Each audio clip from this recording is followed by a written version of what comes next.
ओम क्रीं महाकाल्यै नमः। नमस्कार दर्शक बंधु, जय जगन्नाथ। मु ज्योतिर्विद वास्तुविद आचार्य श्रीवत्स खड़ीरत्न आज आपण मान को स्वागत जनाऊँगी आज सप्तांग को। दर्शक बंधु, प्रत्येक दिन भली आज आम जानिबा कौन रही विशेषत्व आज दिन पाई। तिथि बार जोग करण नक्षत्र जोगिनी शुभ मुहूर्त शुभ बेला राशि नक्षत्र एमान को नहीं आज स्वतंत्र उपस्थापना आज सप्तांग। आज आषाढ़ मास मिथुन 18 दिन जुलाई 2 तारिख रही एवं बुधवार पांडित्य बास रही।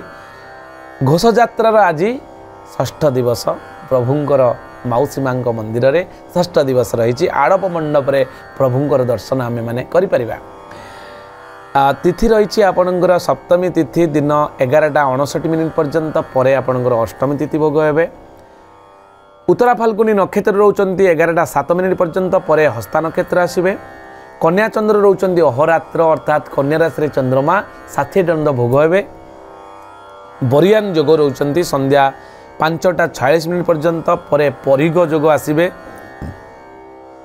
दिन 11:59 पर्यंत रोचंती आपणकर विष्टिकरण तापर भोग हेबे, जहाँकि आपणकर करणर पर्याय क्रमे। यापर आपणकर रव्यंश आसुचंती 15 अंश 47 कला एवं 49 विकला। वायव्य अर्थात जोगिनींकर जदि आमे अवस्थान देखिबा, कारण यात्रा को शुभाशुभत्व करैबा पाई जोगिनींकर भूमिका बहुत थाए। साधारणतः आमे जानि नथांती ए दिगरे कौन घटिबो, आमे जाउचंती यात्रा करूचंती, कारण कर्मकांत जीवन में प्रत्येक दिन आमको जीवार अच्छी कार्य करिवार अच्छी। कर्मण्ये बाद कारास्तु माँ फलेषु कदाचन। आमको कर्म तो करिवार अच्छी, कर्म करिने फल पाई प्राणीता अवश्य बंजाई कर्म करिवा जीवाकु पड़िबो। किंतु किछि किछि जगार आमे देखिचंती जे आमे शुभ काम करिवाकु तो जाउचंती किंतु अनिष्ट घटिताए। ताहार एक स्वतंत्र सुरक्षित परामर्शिक विचार रही, जहाँकि आपणकर जोगिनी विचार।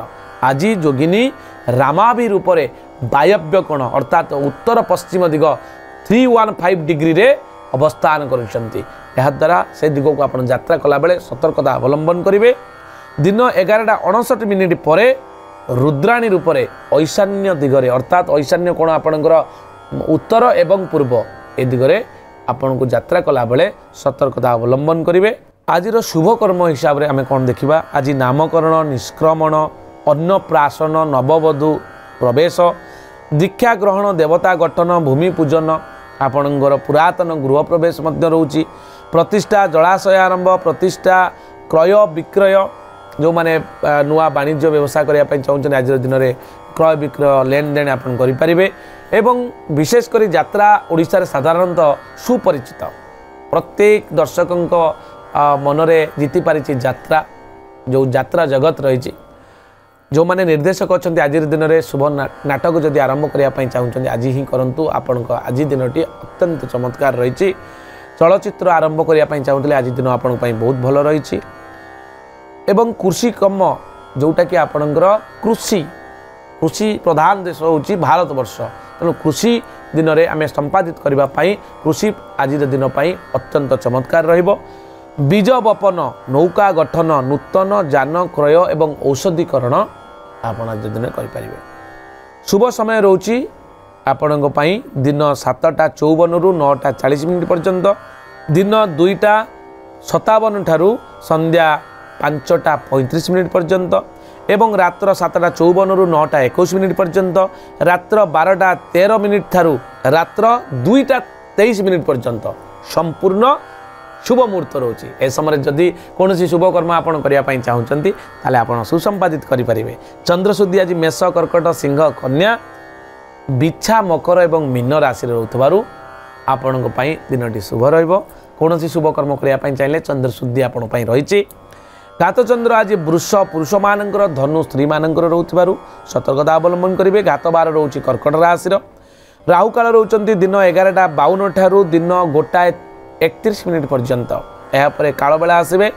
कालबेला आपणकर रोचंती दिन 8:34 ठारू दिन 10:13 पर्यंत।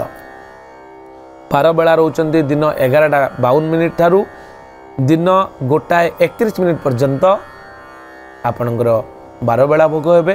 काल रात्रि जदि आम देखा रात्र 2:34 ठारू दिन 3:55 पर्यंत आपणकर काल रात्रि रोचंती। ए जो पीरियड गुड़िक कहली ए समय कौन शुभ काम आपण आरंभ करंतु नाही। निषिद्ध खाद्य हिसाब से आज ताल दिन 11:29 पर नड़िया रही आम जीवन को बा आम शरीर को सुस्थ निरामय रखापी खाद्य उपर कि रेस्ट्रिक्शन आम पूर्वपुरुष मैंने अभिज्ञतारू ज्ञानरू से मैंने लिखिदे जाइछन्ति। एवं उत्तम खाद्य हिसाब से आज पोटल सजना शाग एवं छुई आपण खाईपर। पिलाटे जन्म हेले खुशी समस्त परिवार भितर खुशी लहड़ी माड़ी जाए तो से माने प्रथमे चिंता करते जे पिलाटी आज जन्म होती तार राशि कौन हो गण कौन हम तार नाम आम कौ अक्षर दबा कारण जो बार्थ सर्टिफिकेट करू से पिलार नाटी से दबाक पड़ी था। तेणु आसतु जाना उत्तरा फाल्गुनी नक्षत्र कन्या राशि 12/6 नरगण टरे ओकारे टो प एवं पी अक्षर आपण पिलार आज नाम दे पारे। दिन 11:07 पर जदि पिलाटी जन्म होची ताले तार हस्ता नक्षत्र कन्या राशि 13/6 देवगण एवं पिलाटीर ना दिंतु पु स ण आउ ठ अक्षर देखिए शब्द ब्रह्म सहित नामाक्षर जो उच्चारित ब्रह्म ये जो भाइब्रेशन क्रिएट हम पिलापाई शुभंकर हे।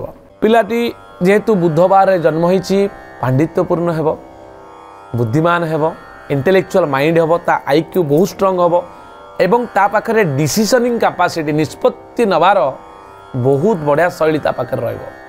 जदि आपण परिवार रे प्रथम करी कन्याटी ऋतुवती होचंती ताले तांको पई आज दिन पई किछि प्रॉब्लम नाही से सौभागिनी हेबे दाम्पत्य जीवन सुखमय हेबो। पुष्कर दोष आम जब देखा आज जदि आमर परिवार रे कहार मृत्यु घटुची ताले मृते 2 पाद पुष्कर दिन 11:07 पर एवं दिन 11:59 मध्य 1 पाद पुष्कर दोष थिबारु गोपशु गोत्र संपद नाश होबार संभावना रही। अन्नादि तिल कांचन आपण दान करंतु। एक कौनसी ग्रह विप्र बा दैवज्ञ ब्राह्मण बा ग्रह विप्र तांको कहा जाए ज्योतिषी मानक डाकी आपण यार जो विधान अच्छी पुष्कर शांति होम जो कर्म आम करुचंती ताकू सुसंपादित करंतु। ये तो थिला संपूर्ण सूचना। एबे आमे जानिबा कौन रहिबो आजिर राशिफल द्वादश राशि अर्थात 12टी राशि मेष ठारू मीन पर्यंत शुणी रखु। चंद्र कुंडली अनुसार मेष राशि आज अर्थलाभ जोग रोची। वृष राशि पिलांको दे सुख अनुभव करेंगे। मिथुन राशि अपमान जोग रोची। कर्कट राशि द्रव्य लाभ जोग रोची। सिंह राशि अपमान जोग रोची। कन्या राशि प्रशंसित हेबे। तुला राशि बंधु विद्वेष स्वभाव एवं बिछा राशि आज अर्थहानि जोग रोची। धनु राशि यात्रा शुभाशुभत्व रोची। आपणकर मकर राशि दुर्घटनार भय थिबारु सतर्कता अवलंबन करंतु। गाड़ी रे जिबा बेले संपूर्ण सतर्क होइकि जांतु। कुंभ राशि अर्धलाभ जोग। मीन राशि कर्म को नहीं आपण अत्यंत खुशी रहिबे। इतला मेषरु मीन पर्यंत सूचना। एबे आमे जानिबा आजिर दिन को शुद्ध निरामय मंगलप्रद एवं सुरक्षित करबा पाई जप करंतु। आजिर दिन होची बुधवार। बुधंकर बीज मंत्र उत्तर दिग को मुह कर सबुज वस्त्र परिधान करी जप करंतु। ओं बुं बुद्धाय नमः ए मंत्र को 108 थर जप करंतु। देखिए आजिर दिन में अत्यंत पॉजिटिव वाइब्रेशन आपण लाभ करेंगे। आज एतिकी पुणी देखा आसंता काली आजिर सप्तांग। नमस्कार। जय जगन्नाथ।